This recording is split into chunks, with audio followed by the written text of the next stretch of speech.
بسم الله والحمد لله والصلاة والسلام على رسول الله وعلى آله وصحبه وسلم. In the last lesson we took the statement of the author rahimahullah ta'ala, وَلَا يَحِلُّ دَمُ امْرِئٍ مُسْلِمٍ يَشْهَدُ أَنْ لَا إِلَهَ إِلَّا اللَّهِ وَيَشْهَدُ أَنَّ مُحَمَّدًا عَبْدُهُ وَرَسُولُهُ إِلَّا بِإِحْدَى ثَلَاثٍ.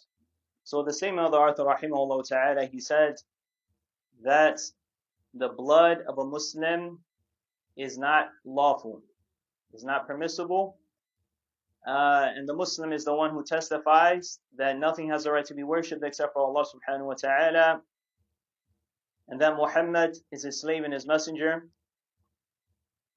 And the only situation, or the only cases in which is permissible, is in three situations. Zinan ba'da ihsan, adultery after marriage. Or murtaddin ba'da iman, or apostasy after iman. أو قتل نفسا مؤمنة بغير حق فيقتل به, and to kill a believing soul without rights, so therefore that person is executed. وما سوى ذلك فدم المسلم على المسلم حرام أبدا حتى تقوم الساعة. And everything other than this, or every situation other than these three, the blood of a Muslim to another Muslim is haram, is sacred forever until the final hour is established. For those who are here, what was the previous point with regard to? What was the topic of the previous point? Marriage and divorce. What was the correlation between the previous topic and this topic, which is dealing with the blood of the Muslim?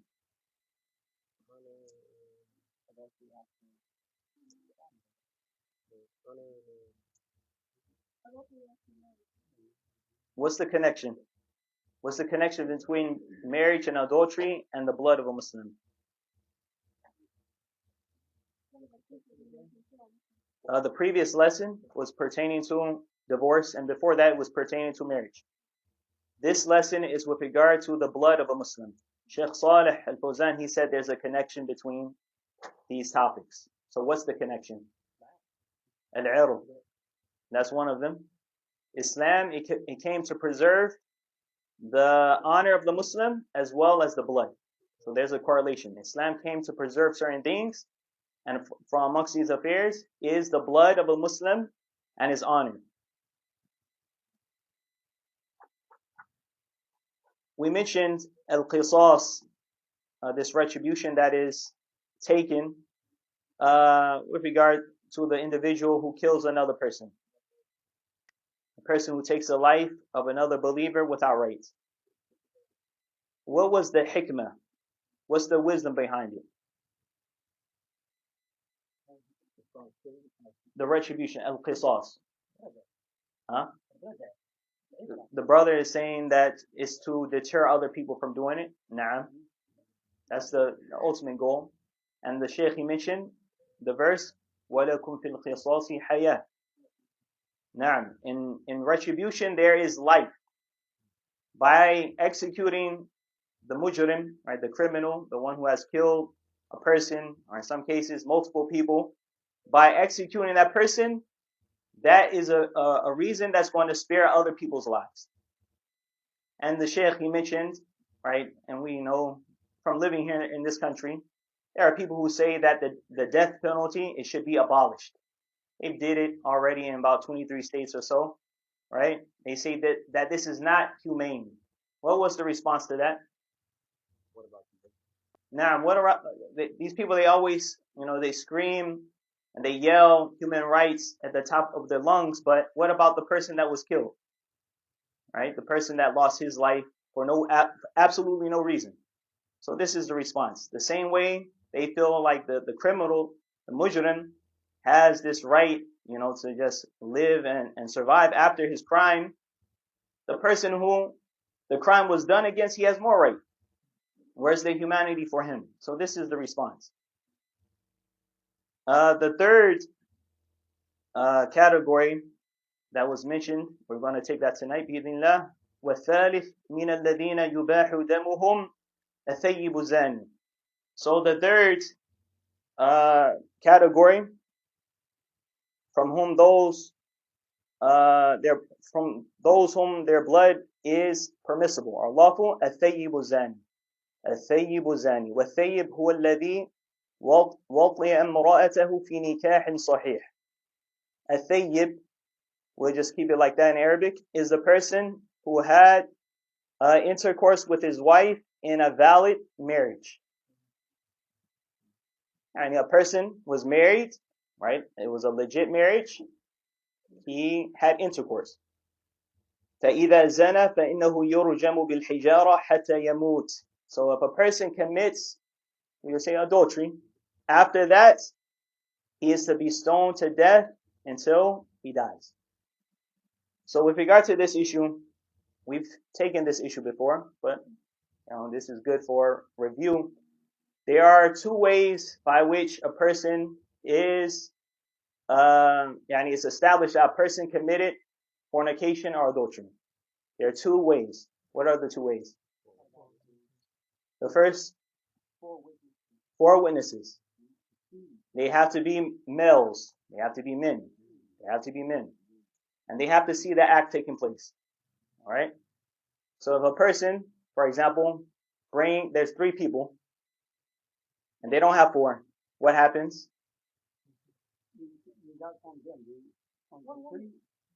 It's considered qadh, right? They're slandering a believer at that point. Nah, it's 80 lashes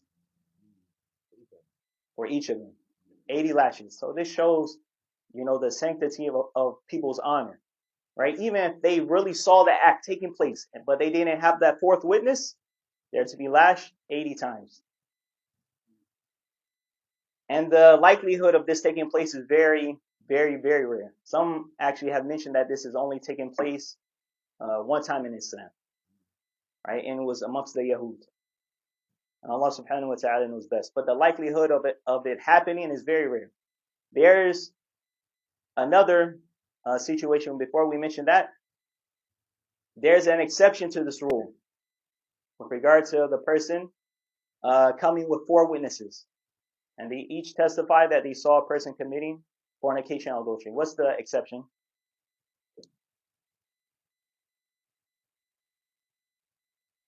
The exception to having 4 witnesses.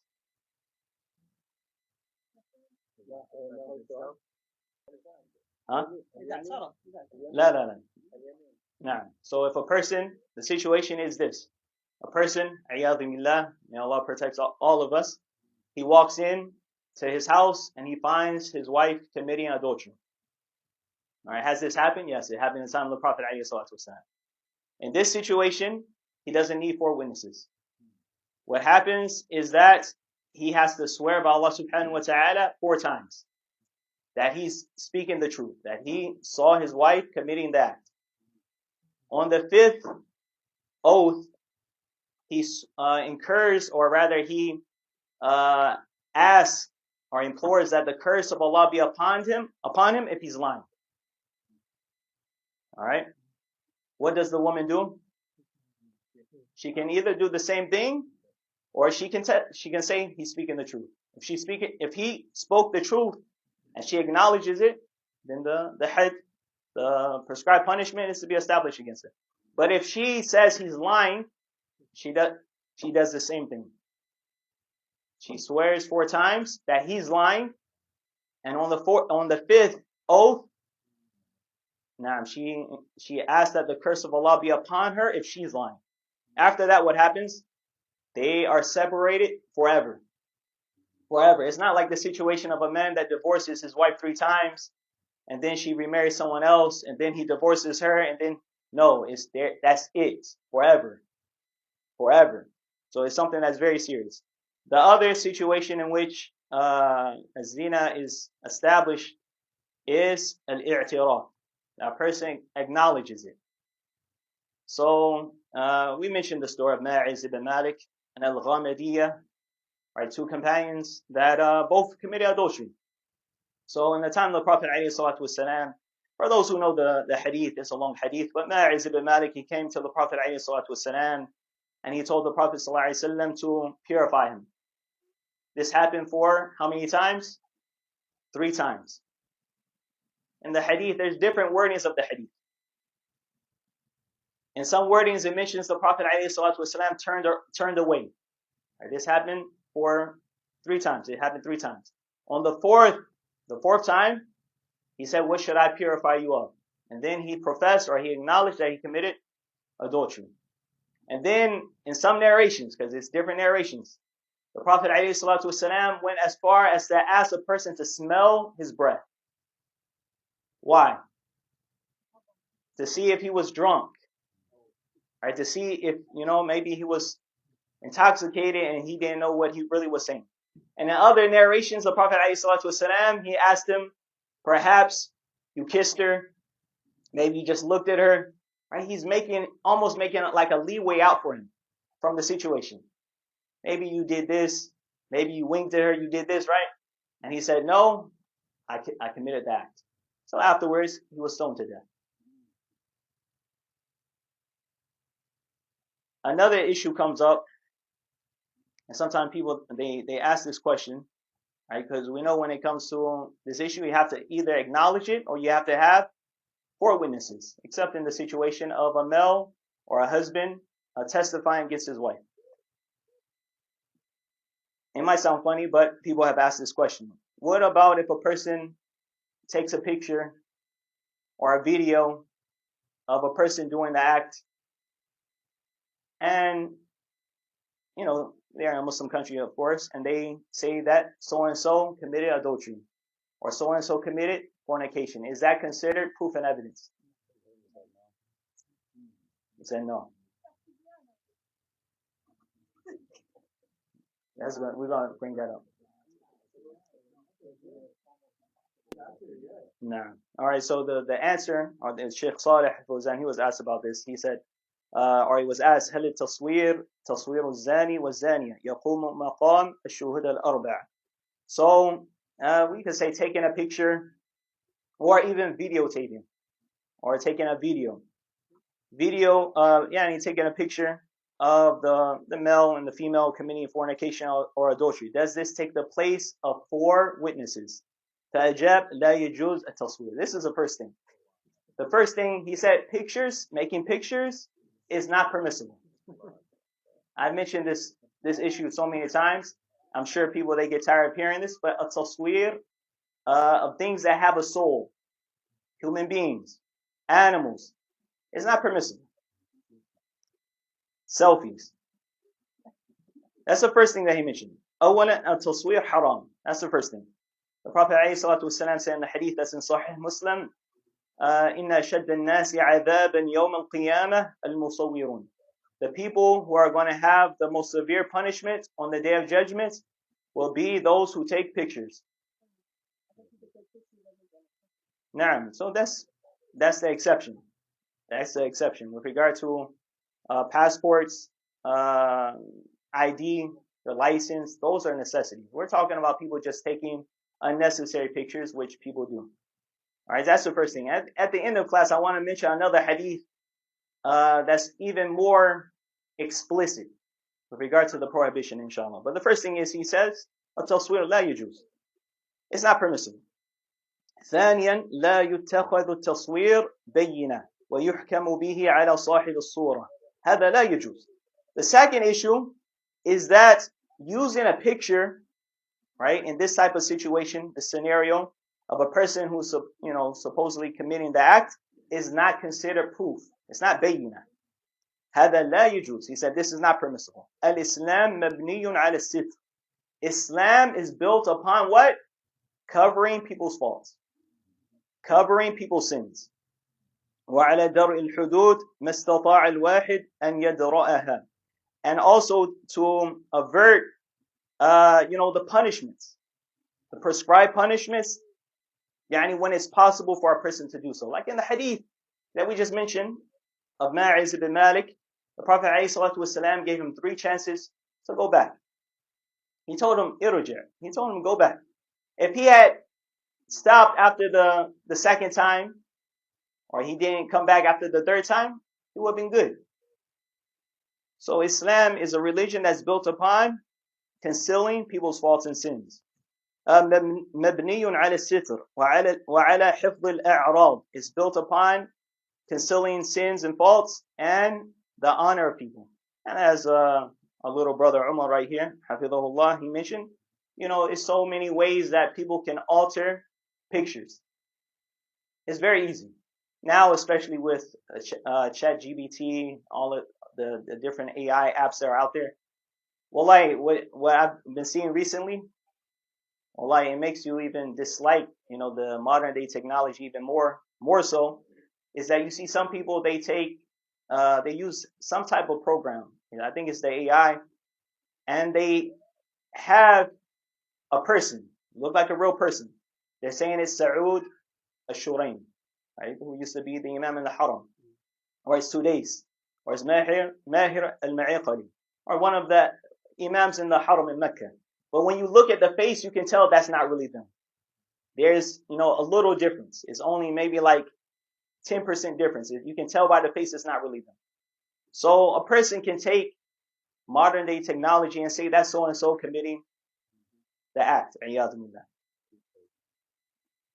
Now, so with regard to the issue, this is how fornication or adultery is established. A person either acknowledges it or he comes with 4 witnesses.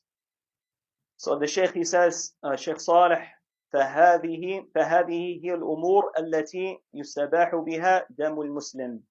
So these are the affairs in which the blood of a Muslim becomes lawful. إما القصاص, either by way of retribution, النفس بالنفس, a soul for a soul, وإما زان بعد الإحصان, or after a person commits adultery after being married. وإما المرتد الذي يرتكب ناقضا من نواقض الإسلام, or either the person who apostates, and this is the person who commits a nullifier of Islam. How many nullifiers of Islam are there? There's definitely more than 10. So for those who are familiar with the treatise by Shaykh al-Islam Muhammad ibn Abdul Wahhab, he mentions 10. Ashirku billah, ascribing partners, seeking help from other than Allah. He mentions 10. The one who abandons his religion, he doesn't learn it, he doesn't do anything when it comes to his religion. There's at least 10 that are mentioned in that treatise. But there's much more than that. Some have mentioned that it's closer to being over 300 nullifiers of Islam. So the Shaykh, he mentions the statement of the Prophet ﷺ, مَنْ بَدَّلَ دِينَهُ فَاقْتُلُوهُ. The Prophet ﷺ said, whoever changes his religion, then kill him. There's a funny story of Shaykh Muqbil rahimahullah ta'ala, when he came back from Yemen, or not from Yemen, from Saudi rather, when he graduated from the Islamic University of Medina, he basically was kicked out of Saudi Arabia. There's a backstory to it. It was with regard to the incident of Juhayman. And those who are familiar with Juhayman, he was a person, an individual. He had, he was a deviant without a doubt, and they basically took over the Haram al-Makki. This happened in 79, I believe. So basically, Shaykh Muqbil, he was accused of having ties with him. So because of that, he was kicked out. Nonetheless, Shaykh Muqbil rahimahullah ta'ala, they mentioned that he was a student of Shaykh Muqbil. Nonetheless, Shaykh Muqbil, he didn't have nothing to do with him. But when he came back to Yemen, when Shaykh Muqbil came back to Yemen, the majority of the people in Yemen are Shia. A lot of them are Zaydiyya. They have less innovation than the Rafida. So when Shaykh Muqbil rahimahullah ta'ala started giving da'wah, some people said he's to be killed. That Shaykh Muqbil, he has to get killed. And they use this hadith. مَنْ بَدَّلَ دِينَهُ فَاقْتُلُوهُ. Whoever changes his religion, then kill him. Because initially Shaykh Muqbil was Zaydi. He was Shi'i. Before he went to Saudi and he studied and learned the correct Aqidah and Tawheed, he was Shi'i. So when he came back, they said the man changed his religion, and they use this hadith as a proof. Whoever changes his religion, then kill him. The context, there's actually some context to this hadith. This hadith is found in Sahih al-Bukhari. عن عكرمة قال أوتي علي رضي الله عنه بزنادقة. So Ikrimah, one of the tabi'in, he said that some zanadiqah were brought to Ali ibn Abi Talib. Zanadiqah, they say they're deviants.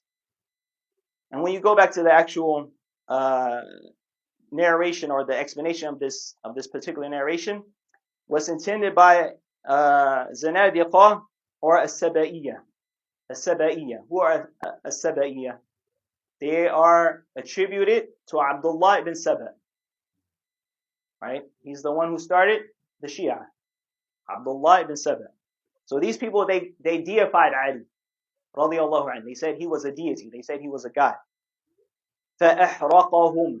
So Ali ibn Abi Talib, he burnt them. And he set them on fire. Later their punishment was to be killed by fire. فبلغ ذلك ابن عباس فقال لو كنت أنا لم أحرقهم بنهي رسول الله صلى الله عليه وسلم لا تعذبوا بعذاب الله. So this incident got back to Ibn Abbas رضي الله عنهما, and he said, if it was me, if I was in the place of Ali, I wouldn't have burned them alive, because of the prohibition of the Prophet عليه الصلاة والسلام, لا تعذبوا بعذاب الله. Do not punish with the punishment of Allah. And the hereafter is either Jannah or the hellfire. Person is either going to paradise or the hellfire. So it's not permissible to punish a person with fire. Maybe 10 years ago, when so-called Daesh, ISIS were getting, all this attention in the news, one of them set, I think he was a pilot or something like this. I think he was Jordanian, and he set him on fire. And the video went worldwide. Why? Everyone saw this video. They set the man on fire and he died like this. There's a specific hadith that states that this is impermissible. So if it's impermissible, why did Ali do it? He didn't know. It was from ijtihad. That hadith, or this hadith, did not reach Ali ibn Abi Talib. And this is why Ibn Abbas said this. He said, وَلَقَتَلْتُهُمْ لِقَوْلِ رَسُولِ اللَّهِ صَلَّى اللَّهُ عَلَيْهِ وَسَلَّمَ مَنْ بَدَّلَ دِينَهُ فَاقْتُلُوهُ. So this is the context of this hadith. He said, I would have killed them. Ibn Abbas, he said, I would have executed them, because of the statement of the Prophet ﷺ, whoever changes his religion, then kill him.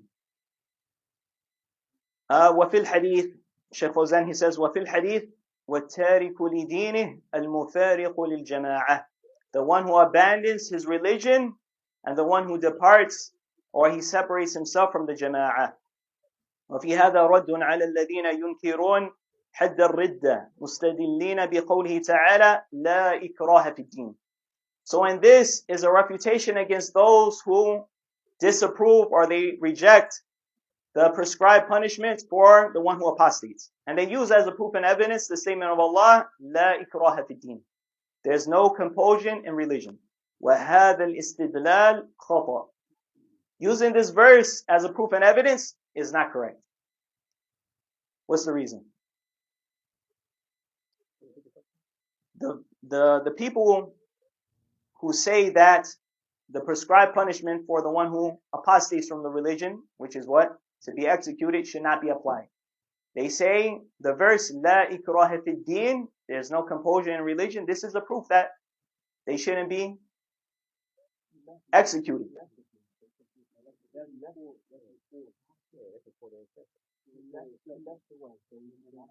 Now, he left the religion. No. So the Shaykh, he says, وَهَذَا الْإِسْتِدْلَالِ خَطَأ. Using this verse as a proof is a mistake.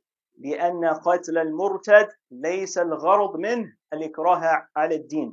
And this is because executing the one who apostates, the objective is not compulsion in the religion. And also, if you go back to this verse, scholars have said that it's abrogated. They said this verse was abrogated with the verses pertaining to jihad. وإنما الغرض منه حماية الدين من التلاعب ممن دخل فيه باختياره. Rather, the objective of executing this person, the one who apostates, is to protect the religion from those who want to play with it. Those who enter into Islam by choice. ثُمَّ تَرَكَهُ بَعْدَمَا شَهِدَ أَنَّ الدِّينَ حَقٌّ. And then they abandon the religion, the apostate, after they testify that it's the truth.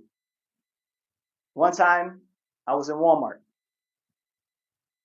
A guy came up to me from Britain. I could tell immediately because he had the accent. So he's like a Christian guy. So he started talking to me and saying certain things about Islam and going on and on. One of the things that he mentioned is that the person who apostates from Islam is supposed to be executed. So he's trying to use this as, he thinks it's leverage to say that Islam is not a just religion or it's a barbaric religion. So I mentioned to him, and I'm sure most of the brothers, they're aware of this. What's the punishment for treason in America? Death. Death. What is treason? That person conspires against his government, or he actively is working with another government to overthrow his government or to kill officials, the president or whoever, political leaders, whatever the case. That's the punishment for treason. This is a so-called Western law. It's a Western law. So it's not the situation when it comes to a person's religion more important than a person's country.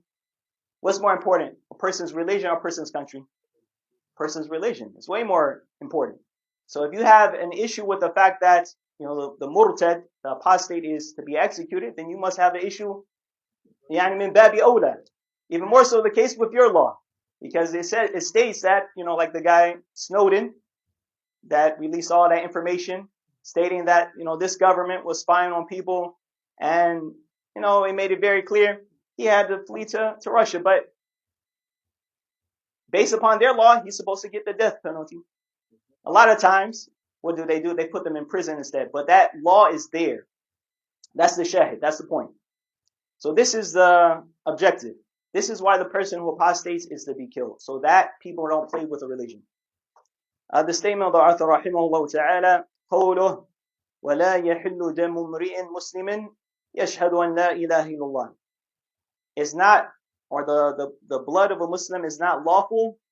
The one who testifies that there is no true God except for Allah.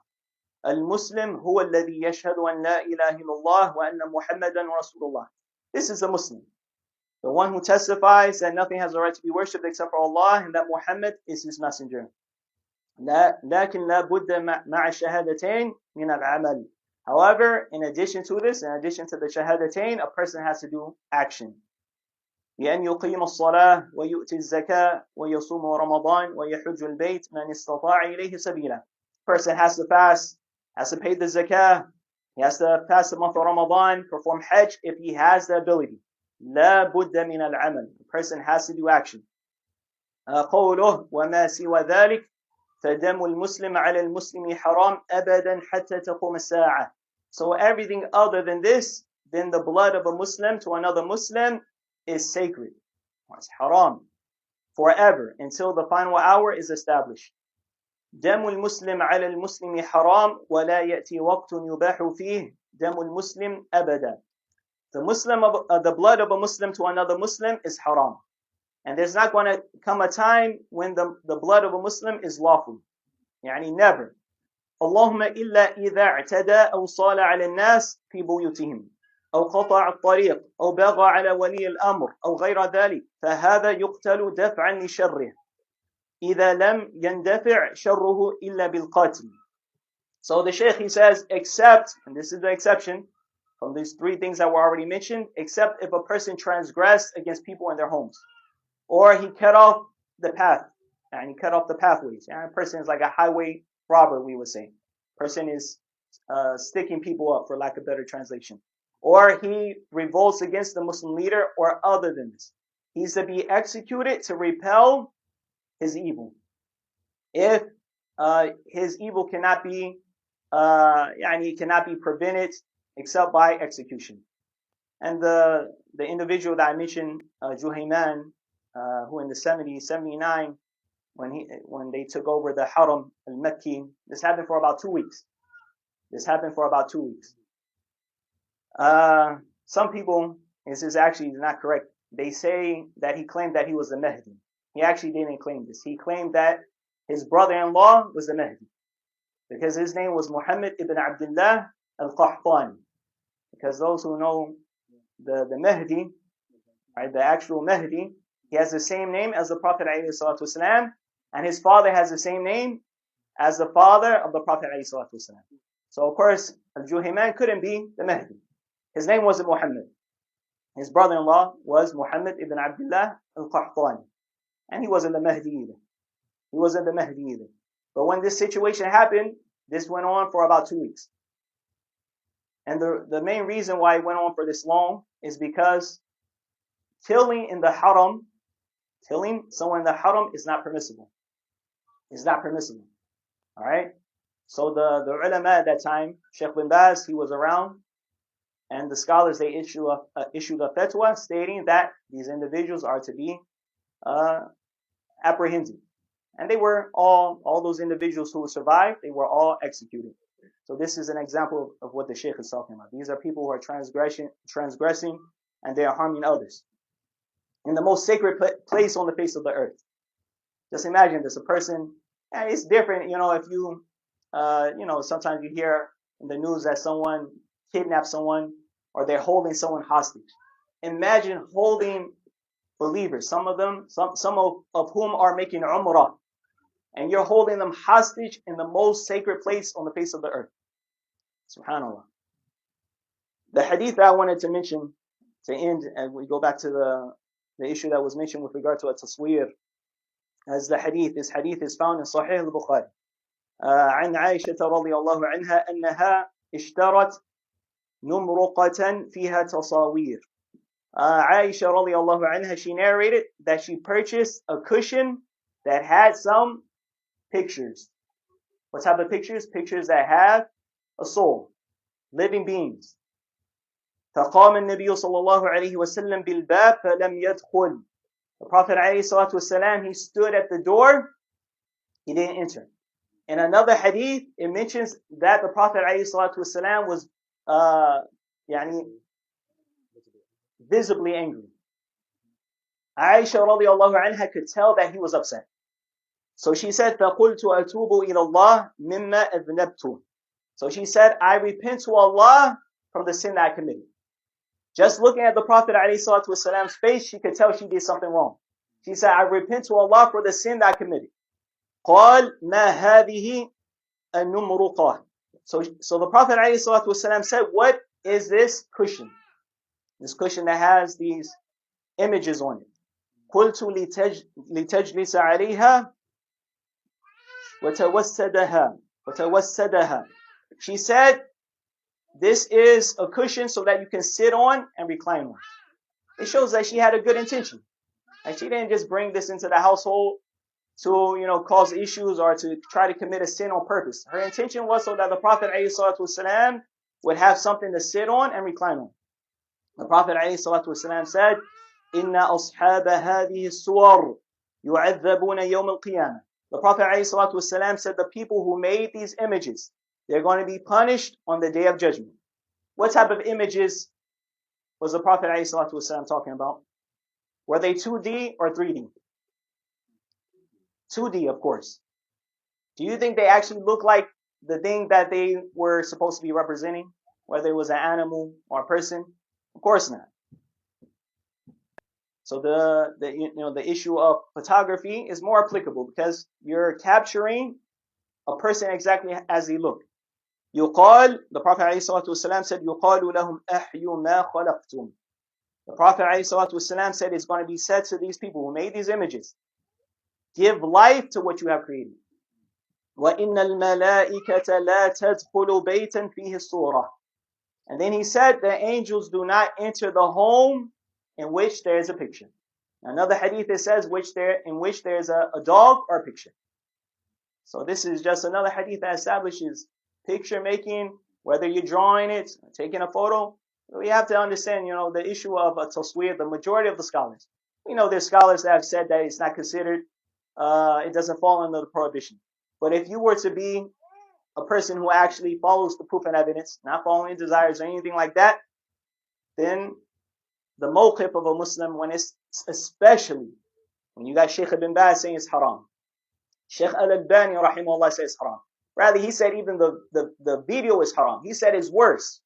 He said the video is worse.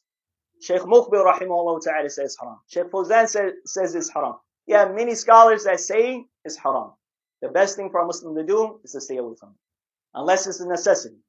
A passport picture, your license, something that is a necessity. As for just, taking all these selfies and, wallahi, it's a musibah. We mentioned this before. Now, and this has been going on for some years. In the Haram, in Mecca, there used to be a sign, and it would say pictures are prohibited. When I went there in 2009 or 2011, they still had that up there. Now, unfortunately, I don't think it's there anymore. But you see everybody doing it now. Everybody got the phone. They're in front of the Kaaba, and they're taking a picture. Some of them, they're raising their hands up, making dua. They're not even really making dua. They're acting like they're supplicating, and they'll get somebody else to do it for them. Send it back home to the family. Ruin the whole Hajj or Umrah or whatever. Wallah, I just saw a short by a brother. May Allah guide us in him. He's a brother that lives right here in Orlando. He's only a YouTuber. He was in front of the Kaaba. And the reason isn't because he was doing an act of worship. He had some socks on. So he was doing a promotion for selling these socks, whatever brand it was. So you see he's walking around, and wallahi, the video, it just keeps going back to his socks. He's walking, going around, smiling and stuff. Video keeps going back to his socks. Goes into the Prophet ﷺ's masjid. Video goes back to his socks. You're in the best place on the face of the earth, in Mecca, at the Kaaba, and you're making a promotional video to sell some socks. Billah alayk, that's how the shaitan got you. You see how the shaitan plays with a person. They make a person thinking they're doing something good, when in reality they're just incurring Allah's displeasure. So we have to be careful. If a person's intention is tijara, without a doubt. If a person's intention is tijara, without a doubt. And then you're doing it at the Haram al-Makki. Even in the comment section, wallahi, there's not even talabatul ilm. They're not ulama or anything. The people are rebuking him for this. Common folk. In English and Arabic. Man has 2 million subscribers. Wallahu musta'an. And we ask Allah for safety. Now, so we're going to suffice with this for tonight. Next week, inshallah, the topic is not going to be dealing with this work. We're going to take some issues pertaining to fasting, because Ramadan is quickly approaching.